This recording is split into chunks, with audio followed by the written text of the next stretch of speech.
Hey everyone, John here, one of the engineers with Sienci Labs. I'm going to show you the unboxing and installation process for the new TLS tool length sensor from Sienci Labs.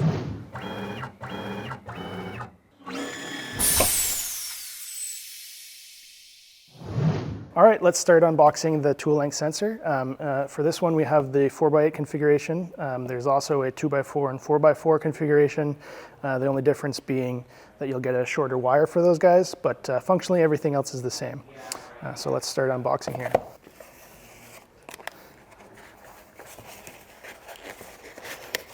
All right, so in the box you'll find a little baggie of some wire management clips.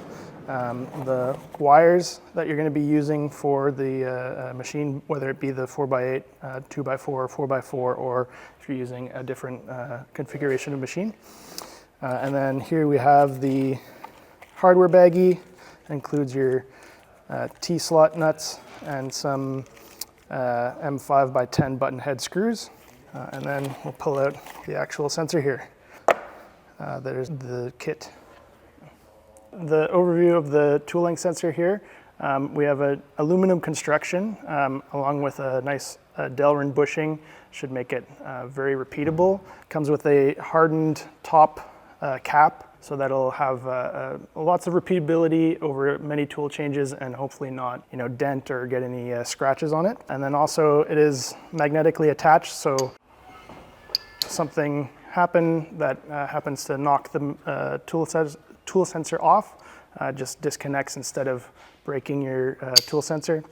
Also for your configurations that aren't the AltMill, you can flip the mount around and just install with some wood screws into your wasteboard and place it sort of wherever you want. Okay, with the tool length sensor, you also get an optical gate sensor, which will be very precise for a repeat measurement of about 0.1 millimeters, so you'll have lots of accuracy with that. So we're going to install this on my 4x8 here, but we can install it on a 4x4, a 2x4, or a LongMill if you so wish. I'm going to install it here at the back of the machine, just because I want it out of the way, but you could put it anywhere along the right or left side rails, as long as it's out of the way of the drag chain. So we'll start here by taking your TLS with the bracket facing upwards like this, not this way. And we'll put our two M5 button head screws into the holes here. And we'll slide in our T-nuts along the Y rail T-slot. Butt it up against the side of the rail and start to screw it down.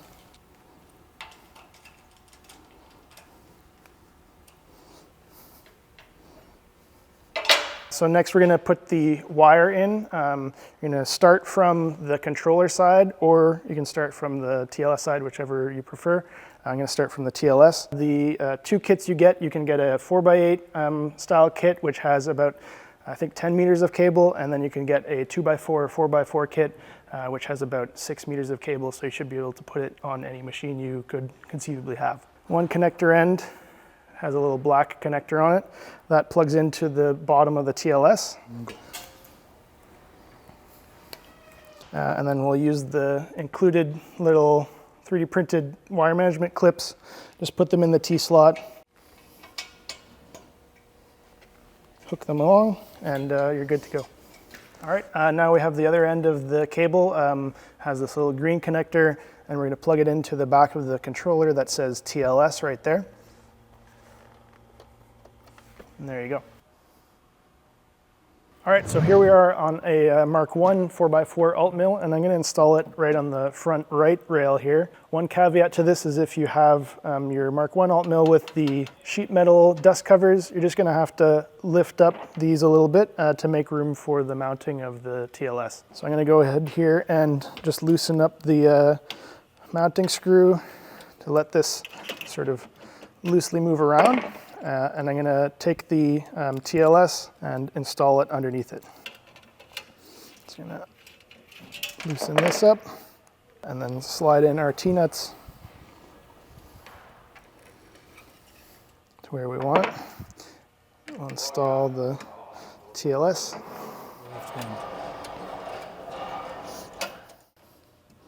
and tighten back down the dust cover.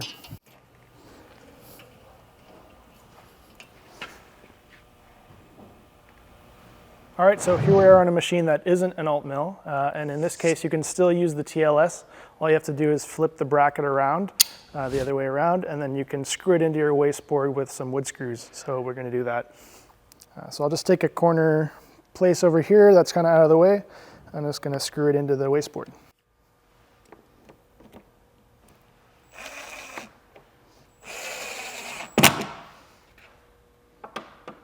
All right, now that we've done our hardware setup, we're going to go over to the gSender configuration. A few prerequisites before we get started into this. You need to make sure that you're on either gSender 1.6.2 or later, and that your machine has limit switches and is homed. So I'm going to go into the config tab. We'll go over here to the probe setting, and we're going to make sure that the TLS sensor is working.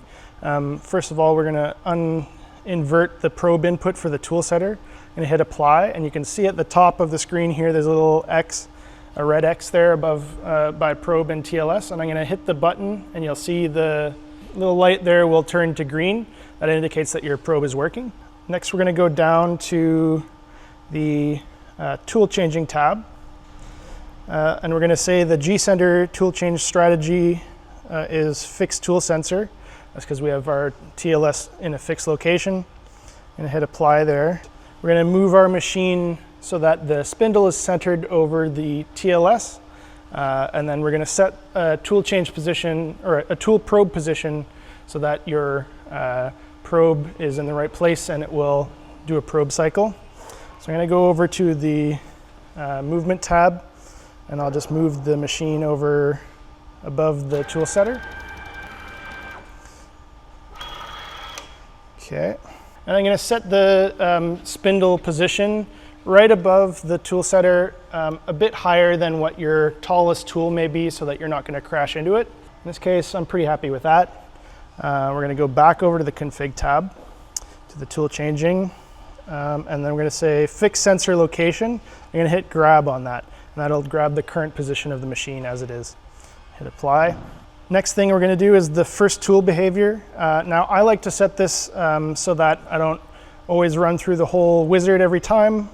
You can set that to always run the full wizard if you want to do that as a beginner, but I know that my tool is already set up, so I'm going to use the prompt for first tool. It'll skip the sort of whole maneuver where it will come to the front and make you do a tool change before you've run the job. In this case, I've already set up my first tool when I run the job, so I'm going to hit apply there. And we're going to do a tool change position. So in this case, with the 4x8, for instance, if I have my tool length sensor all the way at the back corner, it's going to be pretty far away for me to do a tool change, and I don't want to walk all the way to the back of the machine.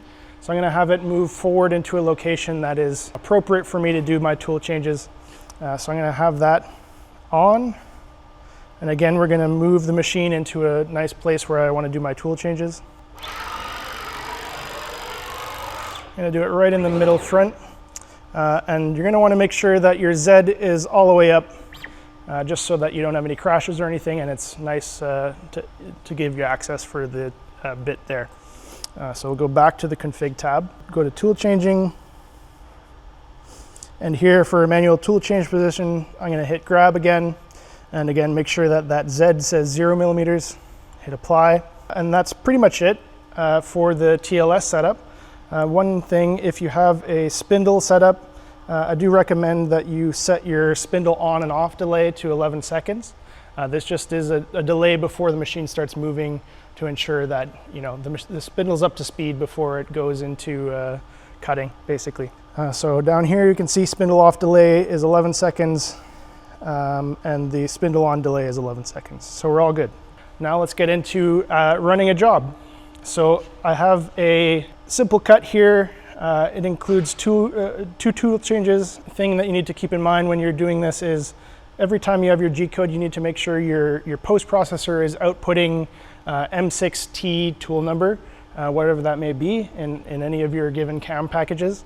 So I have this set up here so that you can see it's outputting M6T20, and then we're going to set our 0 position and we'll start to cut.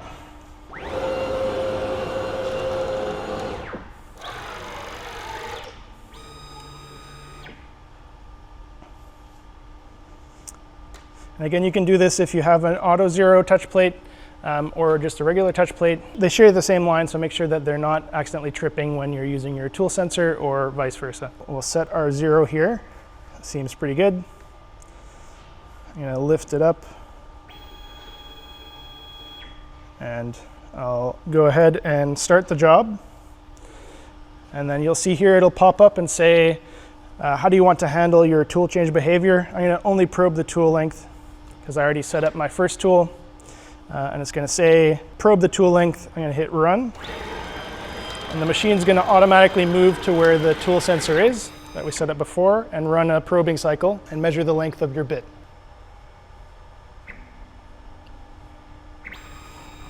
Next, we're gonna hit the next button.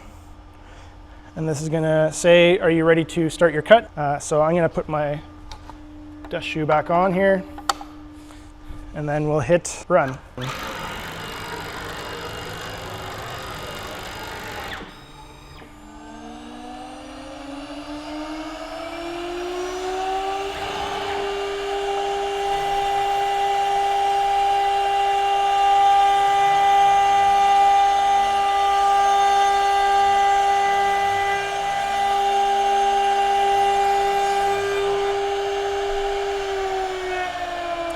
Okay, now that our first tool has completed its run, we're gonna hit move to tool change position and put the new tool in.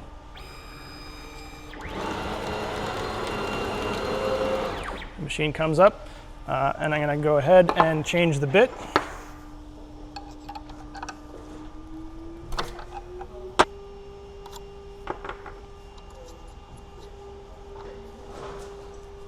All right, now that we've changed our bit, we're gonna go ahead and do the probe. So we'll hit next and go to probe change tool. It's gonna move over again, probe our new tool, and keep the same Z offset. Now we're gonna hit run again, put our dust shoe back on, and we're gonna next and hit resume cutting. Spindle will spin up. And do our second tool path.